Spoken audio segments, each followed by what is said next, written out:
gaplashishga do'sti yo'qlarchi? Qanchadan qancha odamlar umidsizlikdan o'z joniga qasd qiladi. Buni asosiy sababi ularning ishonadigan narsasi yo'qligidan. Agar ular ma'budning g'azabidan qo'rqib, yaxshi bo'lishga intilsa, manglayiga xol qo'yib ibodat qilsa, qo'liga tabarruk iplar bog'lab e'tiqod qilsa, ularning hayotida umid yashaydi. Sen kimsanki ularning e'tiqodini, ishonchini tortib olsang, insonlarni ma'budga nisbatan ishonchini tortib olishga qaror qilgan ekansan, uning o'rniga nima bera olasan? Xo'sh?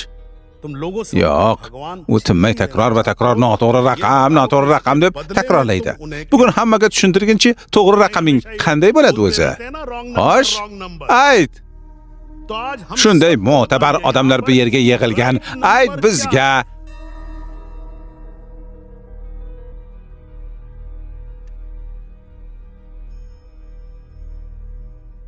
Tapasvich mutlaqo to'g'ri gapiryapti. Bir-birda nonga zor bo'lgan vaqtlarimiz ham bo'lgan. Yashash uchun boshpanamiz yo'q edi.